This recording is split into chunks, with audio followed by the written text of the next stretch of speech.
Well, the ACC race continues to heat up as North Carolina stays perfect with a 41-31 win over Miami. And don't look now, the Tar Heels are a top 10 team in the nation. And you better believe that on-field momentum is translating to the trail, which is why we're bringing in our next guest to talk all about the fun in Tar Heel Nation. It's Inside Carolina's Don Callahan joining the show now. Don, a pretty big Saturday for UNC. And speaking of big, the number one player in the 2025 class, David Sanders, was in town, all 6'6", 270 of him.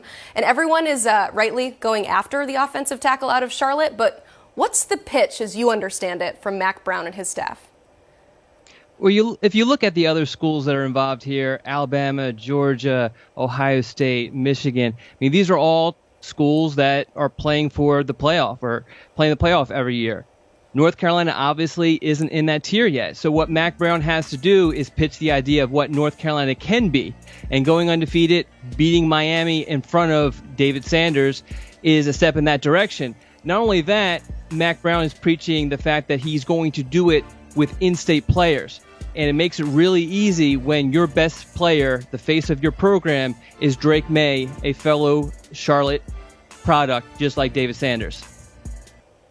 Don, three-star defensive lineman Leroy Jackson is the last remaining player on that 2024 board. He just took his official visit to campus this past weekend. How does he feel about potentially joining that program? Well, he was kind of quiet after the visit. He spoke very highly of the visit, but I think he doesn't want to give away too much. But if you look at just the field here and just the job North Carolina has done kind of swooping in, things look very good for UNC. You know, he spoke very highly of the visit, but more importantly, he was very, very specific with certain things. He didn't just say he liked the academics. He talked specifically about the major that he wants to pursue at North Carolina. He spoke about the relationships he's already established in such a short period of time. So UNC sits in a really good spot. He's going to announce on November 3rd, so we'll see then for sure. But you got to put the North Carolina as a favorite at this point. Let's go back to the 2025 class. That's where three-star safety CJ Jimcoily was in Chapel Hill over the weekend. What did he think of that fun atmosphere Saturday night? Well, CJ, he's one of those happy-go-lucky guys, so he seems like everything's really happy with him. But he was very specific also with just his responses. You know, he said that he has a top three and North Carolina is in it, which really, for a kid in Tennessee who's also being pursued by the Volunteers in Oklahoma who make up the rest of his top three, I mean, that's all you can ask for North Carolina, is to be at that point at this stage and just kind of survive in advance with his recruitment, try to get him back on campus, which is something that he said he intends on doing. But you know, at this stage of his recruitment, UNC can't really ask for more from CJ. Four-star offensive tackle Alex Payne was also inside the stadium for a visit, and competition is going to be very, very fierce for him. But what's the pulse on UNC and Alex Payne? So this one is really interesting because UNC actually offered him very early in the summer, right before he kind of blew up.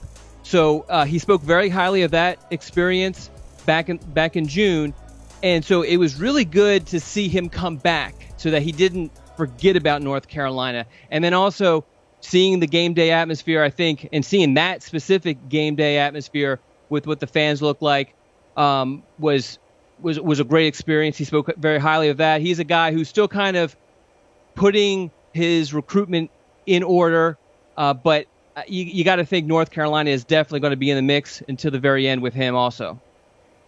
Let's talk big picture, Don. The Tar Heels are off to their best start since 1997. They're 6-0. They're ranked in the AP top 10. So how much has maybe all of that positive momentum on the field, where have you seen that pay dividends on the recruiting trail? So I think we're just kind of starting to see some of the benefits now. You know, I think a lot of recruits and fans too were a little hesitant to get too excited about what North Carolina was doing early on in the season, just because of how last season kind of ended. It started very strong and ended not so great. You know, a game like the Miami game where UNC won, I don't know if UNC wins that last year, if you understand what I'm saying. Mm-hmm. And so to see UNC kind of get over the hump, recruits definitely are taking notice. You know, they obviously, the recruits who were there Saturday night saw the fan base, saw what the potential can be with that fan base, how devoted they are, the atmosphere of the stadium. So I think really in the coming weeks, we're going to see a lot more buzz with North Carolina and its recruiting, particularly with those who were visiting this past weekend. All right, Don, thank you so much. I promise this was unintentional, but I did wear my Carolina blue today to support the segment. So thank you for being here, and you can check out more of Don's great work at InsideCarolina.com. Also, our man, Steve Wiltfong, spoke with David Sanders' mom after his visit. He's got some great feedback from her. We know how important the feedback from mom is, so you can read that online at InsideCarolina.com.